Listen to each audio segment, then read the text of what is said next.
Good afternoon, everyone. Good morning to my Indian colleagues, and good afternoon to all the people out there who have registered and taken out their time to be a part of this webinar. Thank you for joining us for this exclusive webinar for the Asian market. As we dive into evolving India's food and beverage landscape, the topic for today is where technology meets, tradition meets technology, and for the fireside chat, we have on the other side Mr. Amit Lohani. He is the director, founder of Federation of Indian Importers Association. He is a visionary and a stalwart of India's food and beverage ecosystem. He has champions the interest of food and beverage importing community and represents a vast network of over 1,500 brands over 120 countries. On the other side, we have Ms. Shubhi Mishra. Over 16 years of professional experience in esteemed position, Shubhi Mishra brings a wealth of expertise to table, having a dedicated about a decade with United States Department of Agriculture, Foreign Cultural Services, USDA, as a senior agricultural specialist. Beyond her work experience with USDA, Shubhi now serves as an independent agriculture, food and beverage advisor. Today, the session is all about an interesting chat how Asian market can, do business in India, what are the categories, the food, the charges, everything people are confused when they would want to do business in India. And Mr. Lohani and Shubhi would be the perfect person to give you all the information on this and have an interesting chat with you all. Over to you, Mr. Lohani. Thank you, Vaishali. Thank you so much for the kind introduction. And as you rightly said, that yes, there are so many questions which people have on their mind when they think about India as a market.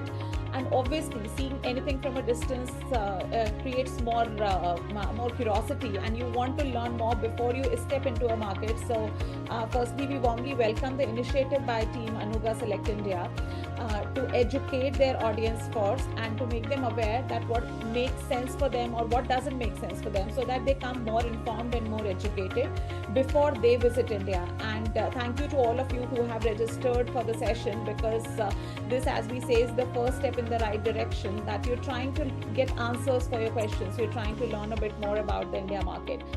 With that, I will turn up to Mr. Lohani, who, as Vaishali rightly said, that is an industry leader, and it's a pleasure to be able to converse with him on this topic, which is very close to all of us. So, Amitji, before we start the session, it will be really helpful for us if you can kindly give a bit of a brief about Forum of Indian Food Importers, which we know is the largest association for food importers in India. So, obviously, it is something which will be of great interest for everyone who has signed it to learn it directly from you. Thank you, Shubhi, and thank you, Vaishali.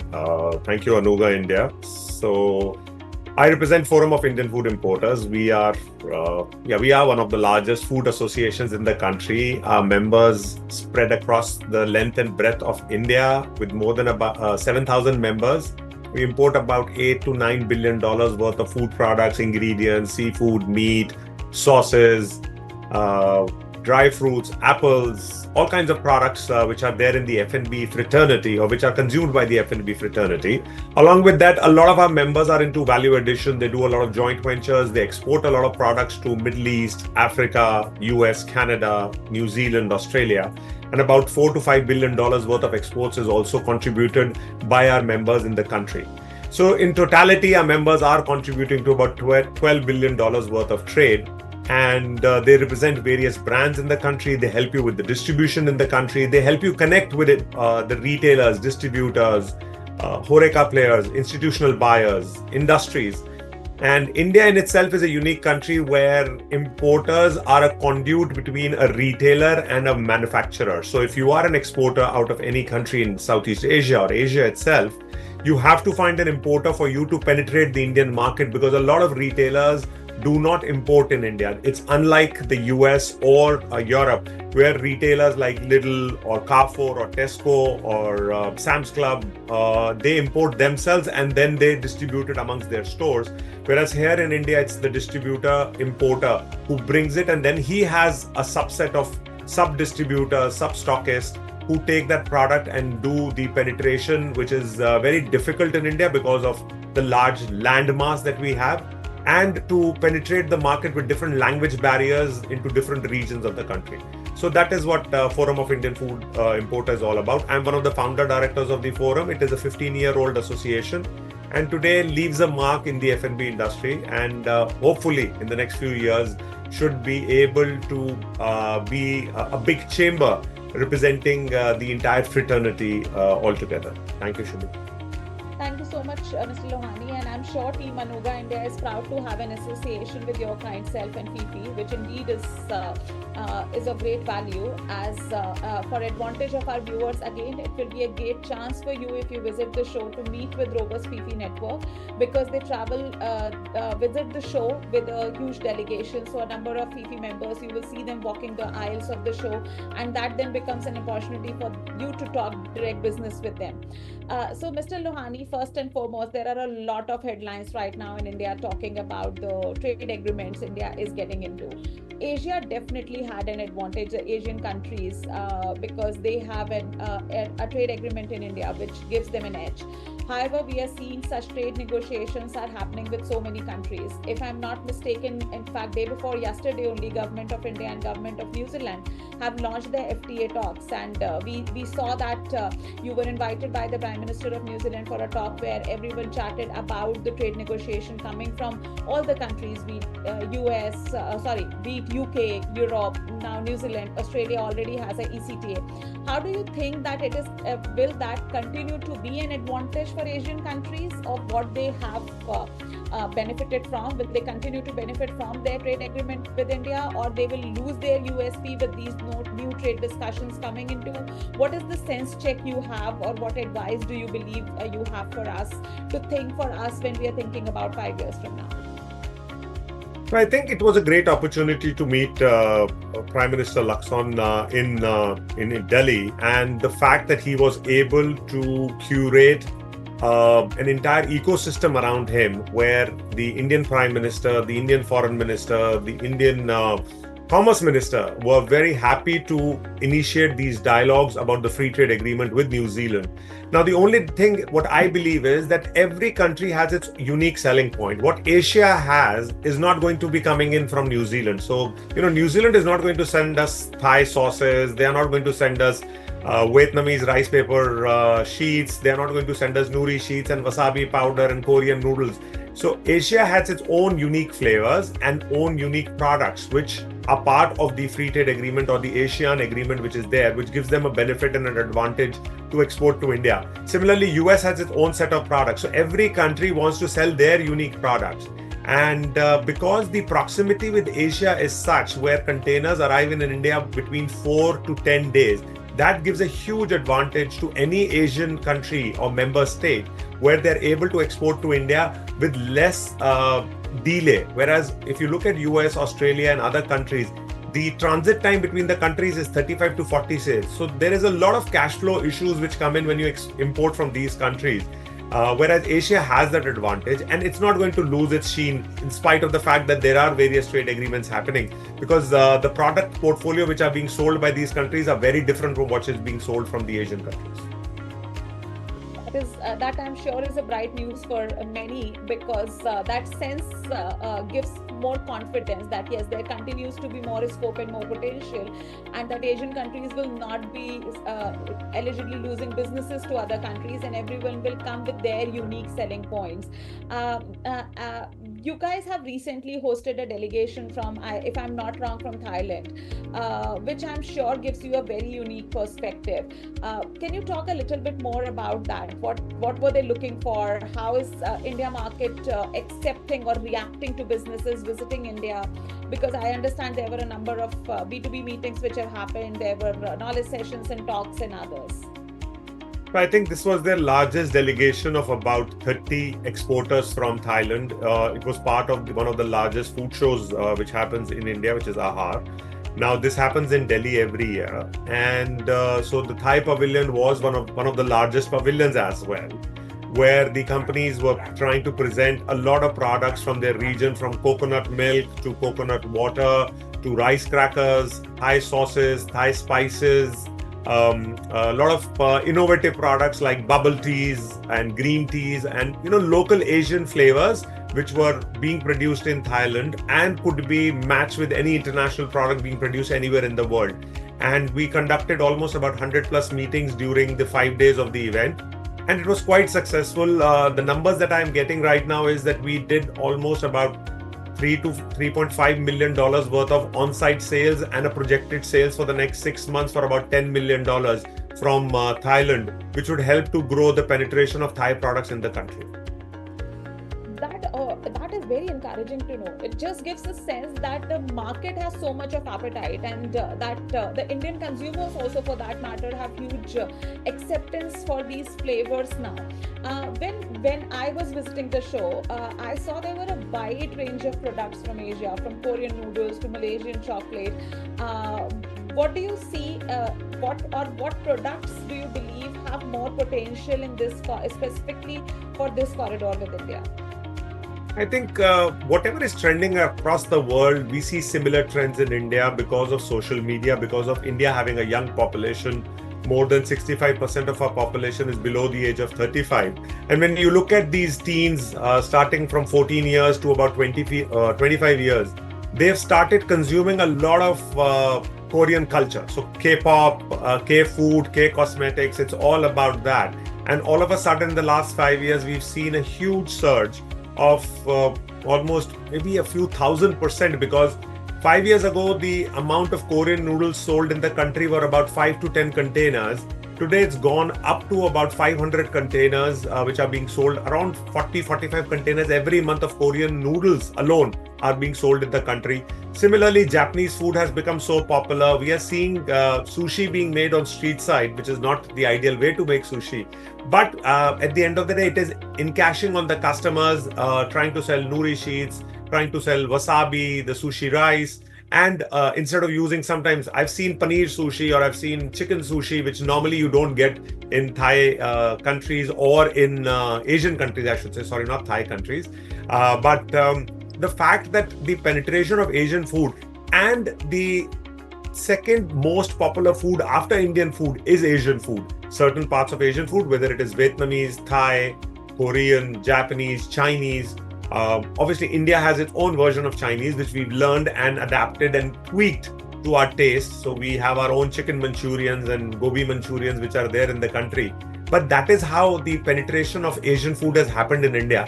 And I think there is great potential. And we are still talking of about tapping only 200, 300 million people, where the market is about 700 to 800 million people, which can be tapped. So there is still a scope of almost 300%, which can be grown by these products, and they can have greater penetration. And Anuga is a great platform to be there. Fifi has a large pavilion over there with many countries and companies participating over there, along with a delegation of hosted buyers, which will be coming from all across India, coming to Mumbai for the trade show and doing B2B meetings over there. So I think the potential is great. It is all about capitalizing on that potential and how well these Asian companies can come and take advantage of this scenario. We have talked about the winners. It might not be the most fancy choice of words, but there are few sectors who we, in lack of any other word, we say loser categories, like which are either not permitted in country or who have tried their luck but have always failed. So with this series of engagement, what we have thought is that we would like to educate our audience of what doesn't work in India as well. Because we don't want someone just to come and participate at the show, because by the end of the day, the idea is not only for everyone to make money, but idea is to make a success story for everyone, be it for Anuga as the show organizers or for the businesses who are walking in. So it will be really helpful to know that what categories or what products you think firstly are not permitted in India, and secondly, which do not make sense for a market entry in country. So as such, except for what we are aware of is beef, anything which is originating from beef, we sometimes see Thai companies or Vietnamese companies using beef gelatin in their gummy bears or their jellies, which are being produced over there. Beef and beef ingredients are not permitted in India. Besides that, there is no restriction in terms of the entry point. But yes, obviously there are restrictions where milk and milk products have a restrictive, and people trust European milk more than Asian milk. or we trust New Zealand milk more than Asian milk. So milk products are sometimes not very popular in India. But what I see is there is great potential for juices, for coconut-based products, for a lot of cuisine-based products which are being popular in India, because the highest number of restaurants in the country after obviously Indian food is the Asian food restaurants, and they are multi country restaurants, not just Chinese or not just Korean or not just Vietnamese or other countries which are there. So everyone wants to have a much larger audience, and that's why the menu is much it's a huge menu with a lot of dishes from these regions. And for that, we need those authentic ingredients, and people want, because they travel a lot to India, travel a lot to Asia. For a lot of Indians, their first country of travel most probably is the first one is in Asia. And today, Vietnam, in the last few years, we've seen, especially since COVID and the direct flights from New Delhi and Mumbai, Vietnam has become the hotspot for a lot of travel, which is happening from India to that country. Thailand was always there on the map. We have one of the largest populations going to Thailand, besides Dubai. And I think that is the testament of the huge synergies which can be developed over the years with Asian food and Asian products and Indian consumers. Thank you for giving an idea. And indeed, yes, tourism with Asian countries is on rise like never before. And do you think that a lot of Indians are going and just eating their basic traditional Indian flavors? What we see from the change in Horeca scene, that there are more and more Asian restaurants coming up. So if we talk specifically from the Horeca sector perspective, then any 5 products do you think which make more sense if it is a restaurant buyer or a purchase manager from a Horeca sector looking for ingredients for their Horeca operation? I think if you look at Horeca, most of the times, obviously, they're cuisine based. So anything which is authentic and is part of the cuisine which is being prepared in India. As I said, that if you are wanting to prepare Thai food, you need the Thai ingredients, from Thai curry paste to the Thai coconut milk, which makes a huge impact, because we've tried Indian coconut milk and it does not give the same texture or flavor. Similarly, for Vietnamese products, you need the Vietnamese sauces and the Vietnamese ingredients. And for Chinese, everyone in India has all these Chinese sauces which are coming in, from the hoisin sauce to the oyster sauce. And that goes for the Japanese as well. So all these countries have their own unique flavors based on the unique cuisine of that particular region, and that is used by the Horeca market. As far as the retail is concerned, though you did not ask me about retail, but I would tell you that retail is all across talking of the same category of products. It's free foods, it's vegan food, it's a lot of confectionery, a lot of snacking item. Health has become predominant, so anything which you can talk about in a healthy aspect, less sugar, less fat, more protein, more fiber, all these jargons are working in India as they are working in different parts of Asia as well. In fact, that was going to be my question, asking you about vegan food, because when last year when I traveled to Thai Fex, or whenever you travel to any show, for example, in Asia, you see a huge trend around vegan food. Is that something which is expected to grow as big as it is coming up in these regions? Or in certain amount of sizability, do you see more future potential? We also saw that recently the government of India came up with regulations for vegan food, which clearly indicated that there are more and more consignments coming in, or more businesses making vegan stuff in India. So what potential do you see particularly for that subset? I think vegan food is definitely growing everywhere. Though India, I don't see the trajectory would be the same, because predominantly 35% of our population was already vegetarian. So they were already consuming a lot of options which are available in India. So the largest selling burger at a McDonald's in India is the Aloo Tikki burger, which could be contributed as vegan because they are not using any milk product or is not using any oil which is based from milk based. So there is vegan products which are already there. Though on the Asian side, they were predominantly consuming a lot of seafood, a lot of meats. For them, vegan is a trend which is being kind of taken with a lot of stride. India, on the other side, it will be slow.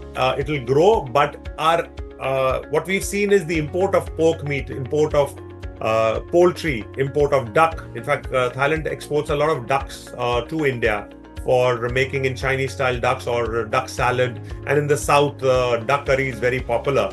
So every region is bringing these products and ingredients for their consumption and utilizing them in the sector.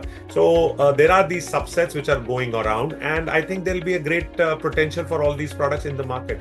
Bakery industry is doing very well. So because we didn't tap on it earlier, but I see a huge amount of bakery ingredients. In fact, most five-star hotels are buying croissants made in Thailand by companies like Bridor and Delifrance.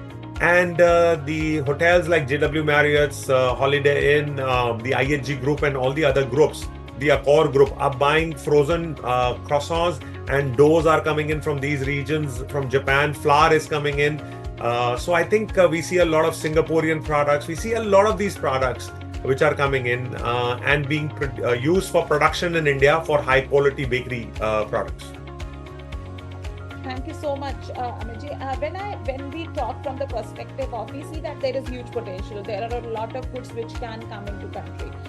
As an agribusiness sector advisor, I always suggest organizations to do a bit of their homework before they come or consider coming into India market. And the first and foremost is for them to know if they have market access for their products, as there is no fun for them to engage into a market promotional activity or bother coming down while they cannot even ship their goods to country. With this context, let me address the elephant in the room. A lot of people have that impression that India is a hard nut to crack with regulatory compliances and other legal requirements. Can you please throw a little bit of light on that for people to be more aware and more educated about the regulatory compliances and requirements from India side, please? So I don't believe India is a hard nut to crack. It is the same as if I want to export to UK or Germany or US. So at the end of the day, every country has its own rules and regulations stipulating that the food safety parameters of a particular product should comply by the norms which are being laid down by the country. So in that aspect, I don't see that as a challenge. Or the bigger challenge, I believe, is finding the right partner. If you find the right partner in India, he does all the due diligence. There is no reason for anyone to get any product registered, because we see a lot of these people trying to come to India and ask us, oh, can I register the product with food safety? There is no registration required. All you need is a label of a product. The importer gets it verified that whether all the ingredients, all the labeling regulations, all the documentations which are coming with the product, you need simple documentations like a health certificate, which is a test stating that the product has been tested and does not have any microbial or chemical analysis which is showing any detrimental values. Then you have to have the product ingredients approved. As I said, certain ingredients, certain colors, certain preservatives are not allowed in India, like any other country would have the same. And plus, that's about it. I think, and you cannot make any claims. You cannot say this thing is going to give you life till 100 years, and you can't make these claims which you have to have research behind any claims. So all these claims have to be verified and ratified by the government, and there has to be research which supports those claims. And once you have that, there is no problem in importing the products in the country. And then the distribution obviously takes its own time to get the penetration which is required to enter the Indian market. So basically, if you are having science-based claims, is what I understand, then you can always support your case with those documents and present that to Government of India. And this literally is coming from horse's mouth, because you are an importer yourself. So if you're saying that India is not that tough nut to crack, then we obviously buy that version firsthand.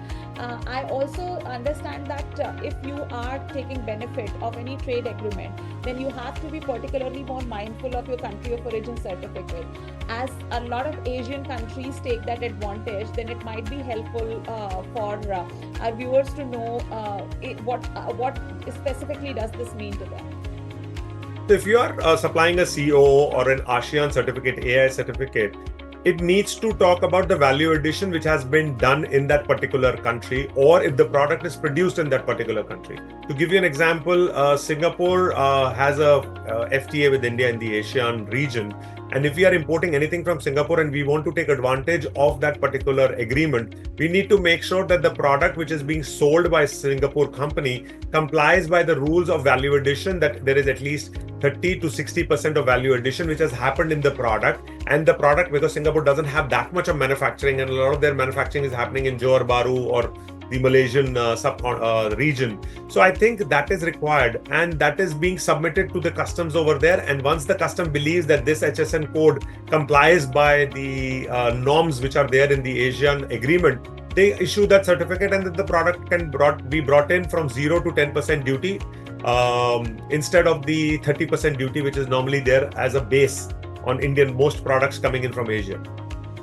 And if we talk about the perspective of labeling requirements, we see that there are a few India-specific labeling requirements, and a lot of businesses are fearful of the fact that, oh, how will we run a specific product line on that? While we understand that there is a system where you can have a rectifiable labeling done at a custom bonded warehouse in India, if you can kindly throw some light on that as well, please. So there are two ways to get the labeling verified. One way is that you do the entire labeling, you make an India-specific label. The additional information that is required in India is the food safety logo. There is a green dot or a red triangle which talks about the product being vegetarian or non-vegetarian.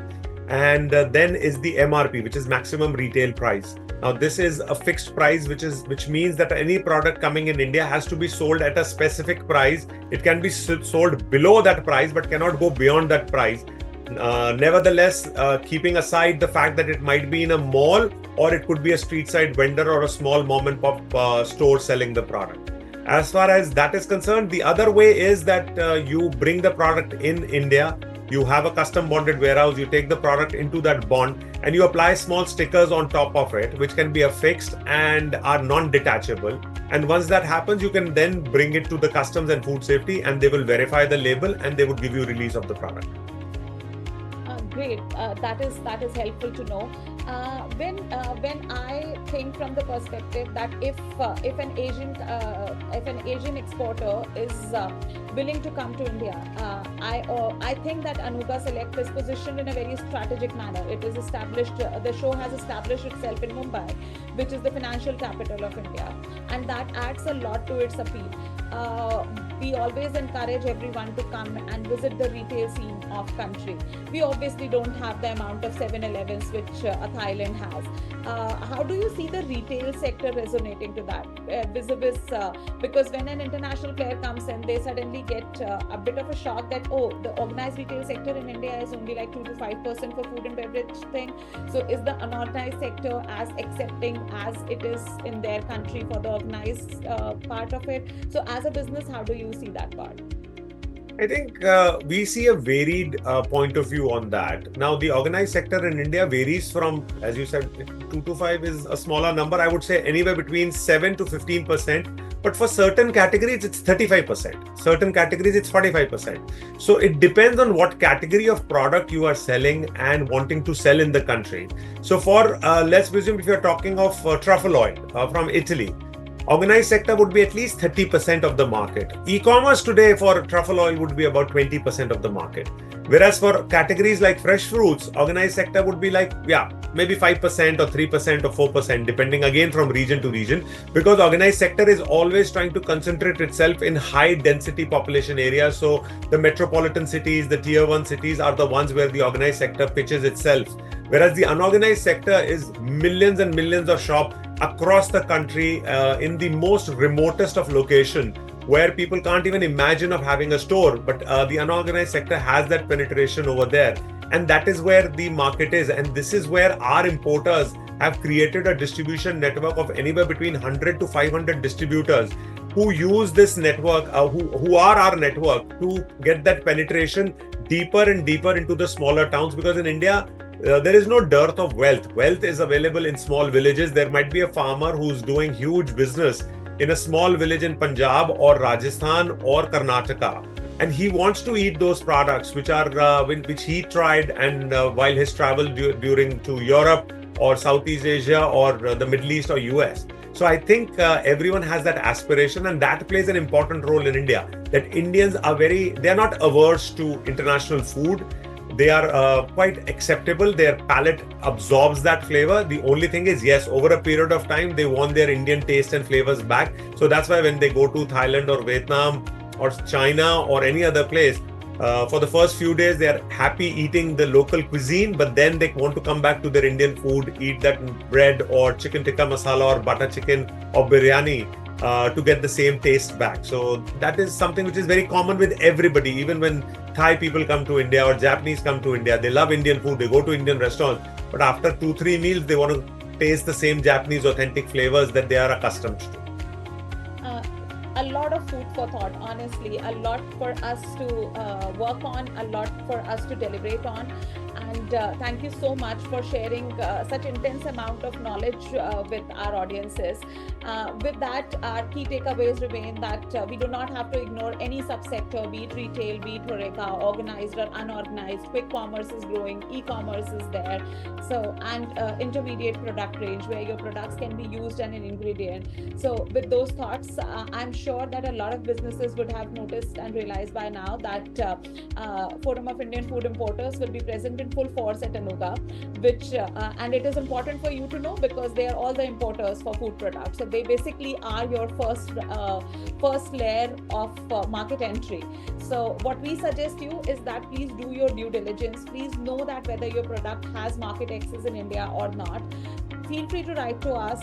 We'll be happy to help you identify your HS code along with the fact that whether you can make an entry into India market or not. If yes, then please determine your way forward. I strongly encourage you that consider visiting and participating at show like Anuga. It gives you a lot of perspective. As we mentioned that the show happens in Mumbai, which is the business capital. Come visit the show. Give yourself a few extra days so that you can go out, look at the culinary scene, look at the retail scene, turn around the labels which you see at the retail shelf. That is more like self-education, and that is your step in the right direction of building up relationship with India. People fly in from South American countries to do business. You still are just few hours away. So you should be making in more efforts to step in and visit Indian market. Benefit from these strategic partnership tools as created by platforms like Colin Messe and gain from the marketing and branding support. You can also consider conducting feasibility studies. You can also study your product specific regulatory requirements so that you're more informed and educated when you are conversing with your business partners. Generally, your importing partners do have answers to these questions, and as I said, that they become your brand ambassadors in country, your first entry point. So build up a strong relationship with them, develop your risk mitigation and contingency plans, and please do not come for just 1 year. Consider revisiting. India is not a short-term plan. You have to invest 5 to 10 years to be able to see success stories coming out of India. If you want to learn more about Anuga as a show, then I have given contact information of Vaishali from Colin Messe team. Write to her. She'll be more than happy to answer your questions and share details about the show with you. And if you have any strategical question, then feel free to write to me. And for Mr. Lohani, you can just Google search him and you will find more details to be in touch with him, or we'll be happy to connect you with Team PP. With that, I'll hand it over to Vaishali. And the show dates are here. It's August 28th to 22nd, happening in Mumbai. So we hope to see you guys there, and sending it back to you, Vaishali.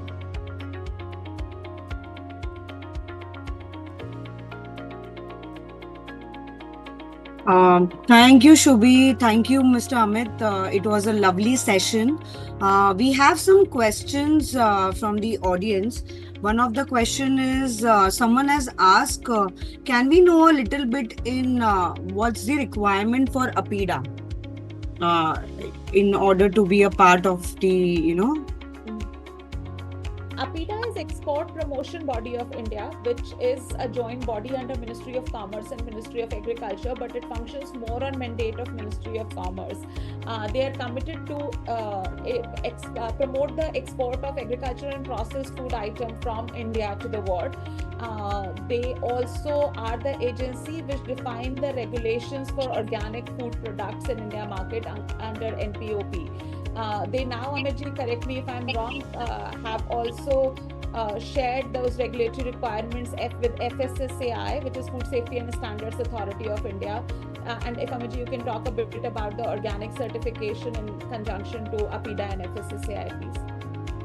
Yeah, but the only thing is, I don't believe that any Asian country or companies out of Asia need to register themselves with APIDA, because APIDA is an Indian government organization looking at exports and not imports. In fact, they look at imports as a detrimental value because they want to promote Indian goods and Indian production from the farming sector to small SMEs and MSMEs.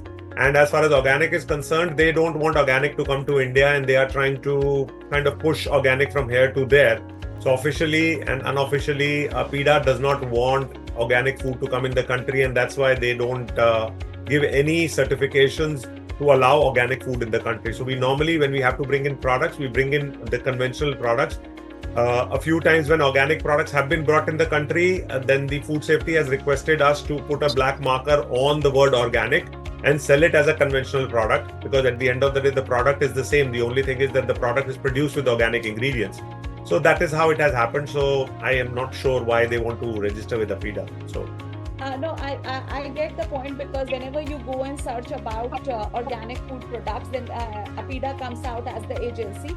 Because India when earlier was getting into structured organic business, they were just exporting goods out of India. That's why APIDA took it upon themselves and they framed the standards for organic food products.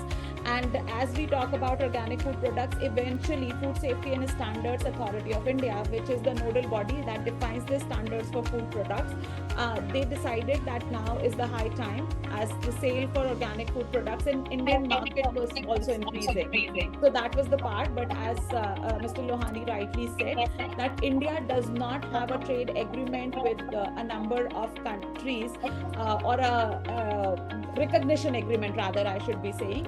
Thus, import of organic food items in India is a bit tedious, and it is now under mandate of FSSAI vis-a-vis APIDA.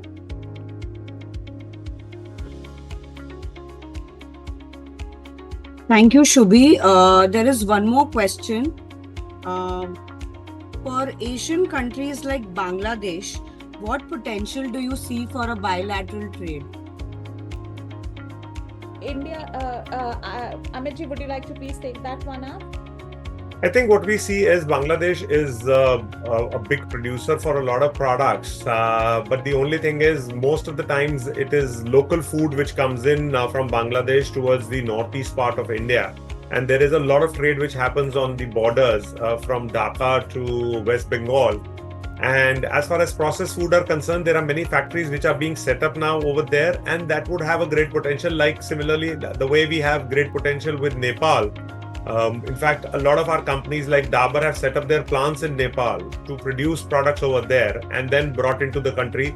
Similarly, a lot of oats are being sold from Australia to Sri Lanka, and they are being processed in Sri Lanka and then exported to India.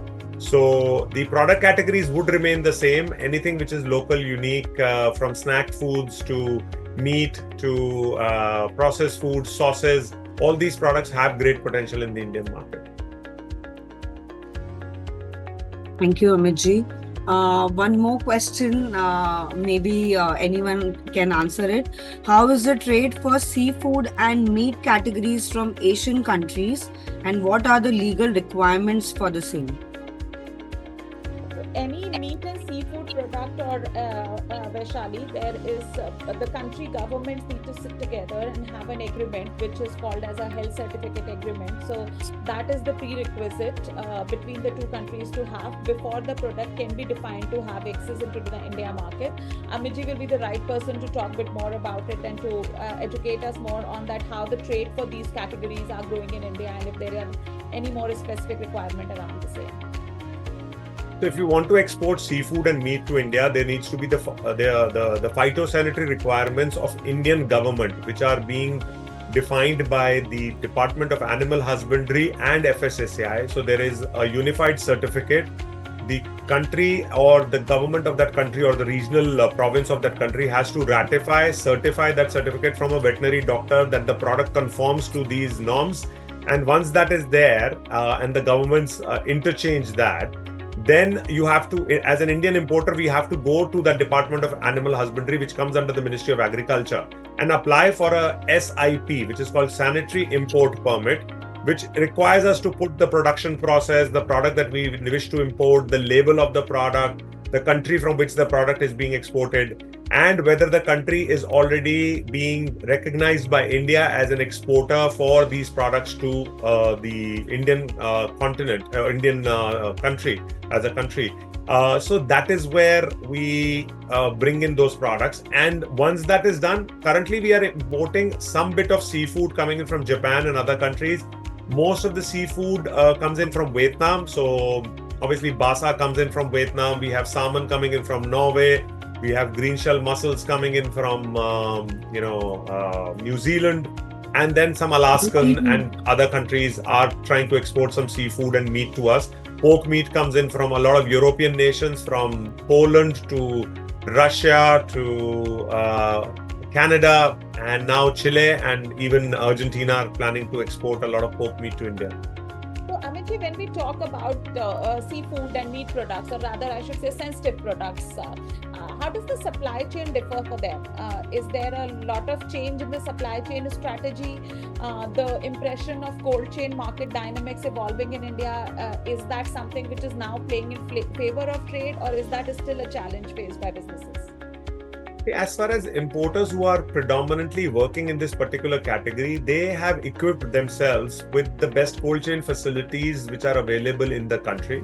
We have a lot of technology which has now been developed in India, looking at the Indian temperature conditions of 40, 45, 50 degrees centigrade, especially in the north of the country.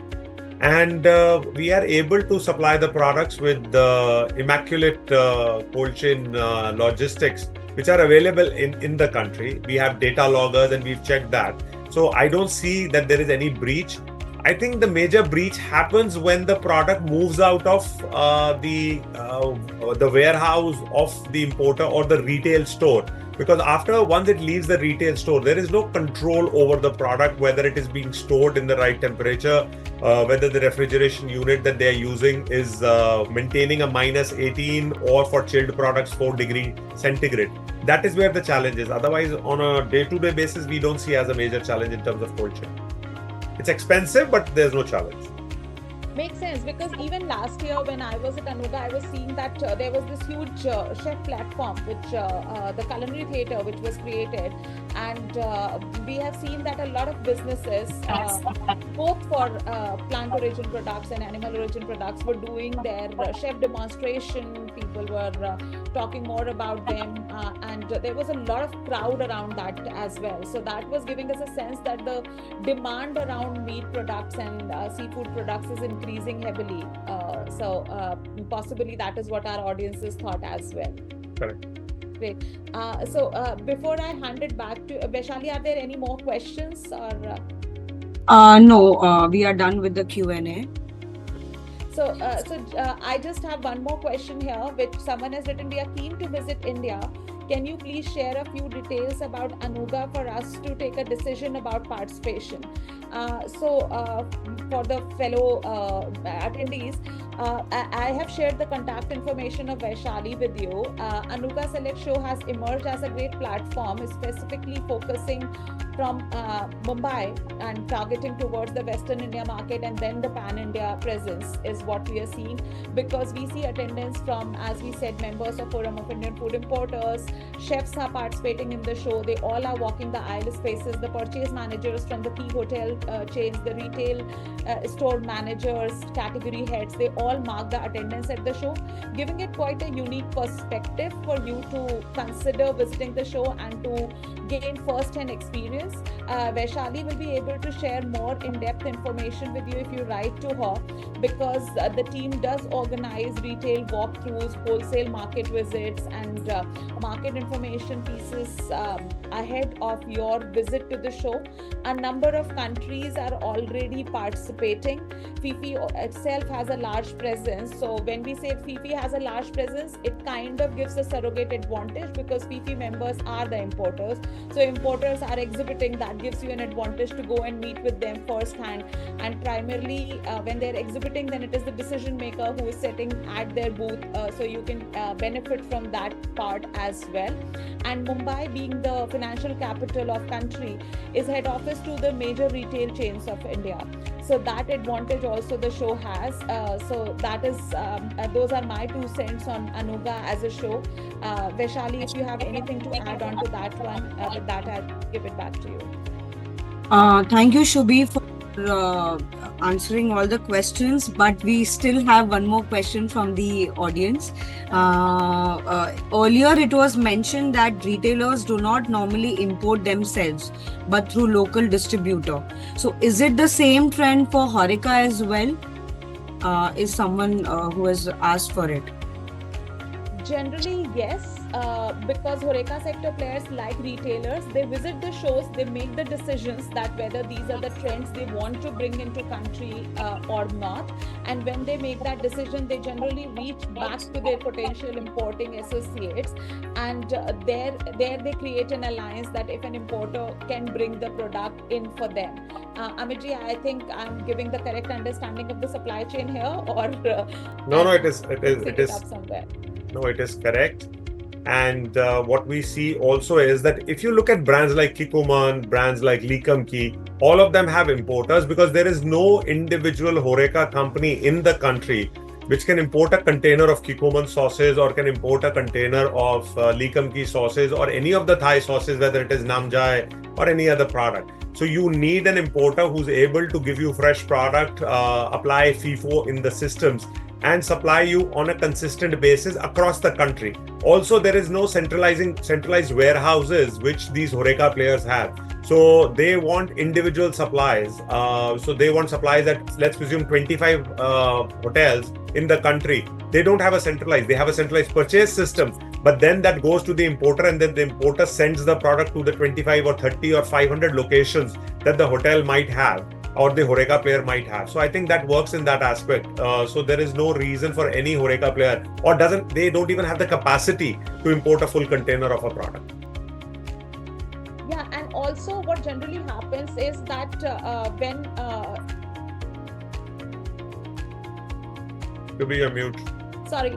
Also, what happens generally is that whenever a business is, be it a retailer or be it a Horeca player, whenever they are intending to ship in the product, the importers are able to entertain higher volumes in comparison to those individual businesses. But they are extremely important for the entire dynamics, because eventually they're the people who becomes your connecting point to the end consumers.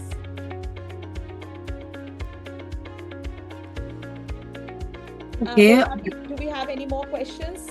No, I would just like to thank you once again. Thank you, Mr. Amit and Shubhi, for this wonderful session. I guess the audience have really enjoyed the session and have got all the answers, with regards to the discussion we had.